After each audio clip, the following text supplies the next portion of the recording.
सभी स्टूडेंट्स को नमस्कार बेटा। सबसे पहले तो हार्दिक अभिनंदन और स्वागत चैनल पर। और बीए पार्ट थर्ड का सेकंड पेपर है ये। इसके इम्पोर्टेंट क्वेश्चंस हम लोग देखने वाले हैं। और मैं सभी बच्चों को बता दूं कि इम्पोर्टेंट का मतलब सिर्फ इम्पोर्टेंट होता है, ये नहीं कि वो पेपर में 100% आएंगे, लेकिन यदि आप इन क्वेश्चंस को अच्छे से करके जाते हो तो आपकी परसेंटेज भी अच्छी बनेगी और निश्चित तौर पर एग्ज़ाम में काफ़ी क्वेश्चन मिलने की संभावना रहेगी। आपके लिए ये तो शुभकामनाएं मैं देना ही चाहूँगा कि आपका रिजल्ट अच्छा है। और ज्योग्राफी एक ऐसा विषय है जहाँ आप लोग 150 से 175 नंबर ला सकते हो, इसलिए परसेंटेज के हिसाब से बहुत अच्छी सब्जेक्ट है। और हर पेपर में आपको 27 नंबर चाहिए, टोटल 54 नंबर चाहिए मिला करके, और प्रैक्टिकल में 18 नंबर अलग से चाहिए। 3 सेक्शन है और पहले सेक्शन में 10 नंबर के एक नंबर के 10 क्वेश्चन, दूसरे में आपको 10 क्वेश्चन आते हैं, 5 करने हैं, एक क्वेश्चन 7 नंबर का है। और तीसरा सेक्शन जो है इसमें 4 क्वेश्चन होते हैं, 2 करने हैं और 15-15 नंबर के एक क्वेश्चन है। तो ये तो हो गई एक प्रकार से स्थिति। और भारत की अर्थव्यवस्था जीके के लिहाज से कितनी इम्पोर्टेंट है, ये मेरे सामने आप लोगों को बताने की ज़रूरत नहीं है कि कितनी इम्पोर्टेंट है जीके में। आज के ज़माने में ज्योग्राफी से महत्वपूर्ण कोई विषय है नहीं। ज्योग्राफी बहुत महत्वपूर्ण सब्जेक्ट है जिसमें प्रतियोगी परीक्षाओं में क्वेश्चंस पूछे जाते हैं, खासतौर पे एनवायरनमेंट वाला जो सेक्शन है वहाँ से। तो एक तो पहला क्वेश्चन तो आपको ये देखना है कि दक्षिणी एवं दक्षिण पूर्वी एशिया के संदर्भ में भारत की जो स्थिति है उसका क्या महत्व है और किस प्रकार से भारत जो है विविधता में एकता को बनाए रख सकता है। 2 क्वेश्चन यहाँ से बनते हैं। ज़्यादा डिटेल में जाने की आवश्यकता नहीं है, मोटा मोटा लेआउट आपको यहाँ पर पढ़ना है। इसके बाद हम लोग बात करें तो ये बहुत महत्वपूर्ण है कि जो भारत की प्रमुख विशेषताएं हैं, जैसे भारत का उच्चावचन, अपवाह तंत्र कैसा है, भारतीय मानसून की विशेषताएं बहुत बार पूछ लेते हैं, तो मानसून की विशेषताओं को आप लोग थोड़ा सा अलग से रीड करें, अलग से पढ़ें। बाकी को आप लोग चाहो तो छोड़ सकते हो। यदि आप लोग ऊपर का पूरा सेक्शन पढ़ लेते हो और विविधता में एकता पढ़ लेते हो और जलवायु और भारतीय मानसून पढ़ लेते हो तो मेरे सामने यहाँ से प्रश्न मिल जाएंगे। फिर हम लोग बात करें सेकंड यूनिट की, तो सेकंड यूनिट में भी फिर मैं वही कहना चाहूँगा कि एक तो प्रीवियस ईयर के पेपर को ज़रूर देखें, जो आ गया उसको आप लोग छोड़ दें, या जैसे बड़ा क्वेश्चन आया तो उसको छोटे क्वेश्चन के हिसाब से पढ़ लें, क्योंकि इतना तो चलता है। दूसरा ये है कि देखिए यहाँ पर ऊर्जा संसाधनों का वितरण और उनका संरक्षण क्या है। तो एक तो ऊर्जा संसाधनों के वितरण के ऊपर एक क्वेश्चन पूछा जा सकता है, हरित क्रांति के ऊपर 7 नंबर में क्वेश्चन पूछा जा सकता है। कृषि की यदि हम लोग बात करें तो कृषि में देखिए आप लोग गेहूँ, चावल और कपास और गन्ना को अच्छे से रीड कर ले, बाकी को आप लोग छोड़ सकते हैं क्योंकि कहवा बहुत ज़्यादा नहीं होता है भारत में। रबड़ जरूर केरल साइड में होता है, लेकिन शायद उस पर भी क्वेश्चन नहीं बनेगा, लेकिन गेहूँ, चावल, गन्ना और कपास आपको पढ़ने पड़ेंगे क्योंकि काफ़ी महत्वपूर्ण है।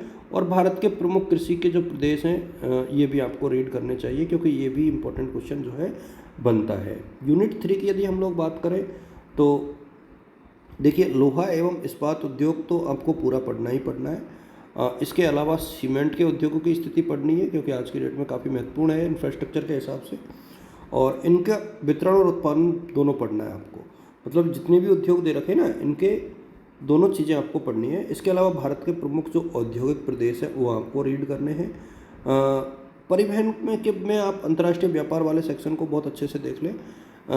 इतना आप लोग पढ़ लेते हो तो मेरे हिसाब में यहाँ से भी आपको क्वेश्चन मिल जाएगा। और चूँकि भारत में वस्त्र उद्योग को आप लोग छोड़ नहीं सकते, तो वस्त्र उद्योग भी थोड़ा सा आप लोग देख लें। यदि हम लोग आगे बढ़े तो देखिए ये जो ऊपर का सेक्शन है ना, जल परिवहन को जरूर देख लें आप। परिवहन में जब पढ़ोगे तो जल परिवहन को जरूर देख लें। इकाई 4 की यदि हम लोग बात करें तो जनसंख्या से संबंधित जो है समस्याएं पूछी जा सकती हैं। एक मिनट, ये सॉरी फॉर इनकन्वीनियंस बेटा,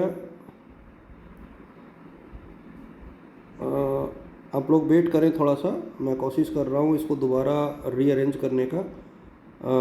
ये दिक्कत हो गई थोड़ी सी। आई थिंक आप समझ पाओगे कि कई बार ऐसा होता है टेक्निकल इश्यूज़ के कारण। मैं इसको दोबारा वहीं पहुंचाना चाहूँगा जहां तक हम लोग पढ़ रहे थे। हाँ ठीक है, इकाई 3, इकाई 4 इकाई आई थिंक हम लोग पढ़ रहे थे